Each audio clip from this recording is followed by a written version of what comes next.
Ce n'est pas sans un brin d'appréhension que je vais travailler ce matin, parce que le hasard des remplacements m'envoie en CM1, CM2. Moi qui n'ai fait que de la maternelle depuis 17 ans, mais comment je vais survivre? Ah, il faut être souple quand on est remplaçant. Alors évidemment, je vais pas révolutionner leur scolarité un 4 juillet. Je vais faire exactement la même chose que ce que j'ai fait en maternelle cette semaine, c'est-à-dire qu'on va faire des sciences autour de l'olfaction. J'ai mis un livre dans mon sac, on va travailler sur les inférences en français, on va faire des maths à travers du jeu, ça devrait bien se passer. Et donc là, même si c'est un peu au débeauté et que j'avoue que je stresse un peu, je me rattache toujours au programme quand je patauge.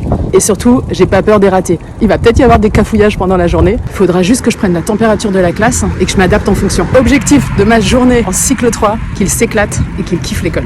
Pour ça, il faut qu'ils travaillent, il faut qu'ils se creusent la cervelle, il faut qu'ils apprennent des choses, qu'ils mettent la main à la pâte et qu'ils soient acteurs de ce que je vais leur proposer. Alors évidemment, je ne suis pas du tout préparée, mais comment je gère mon stress?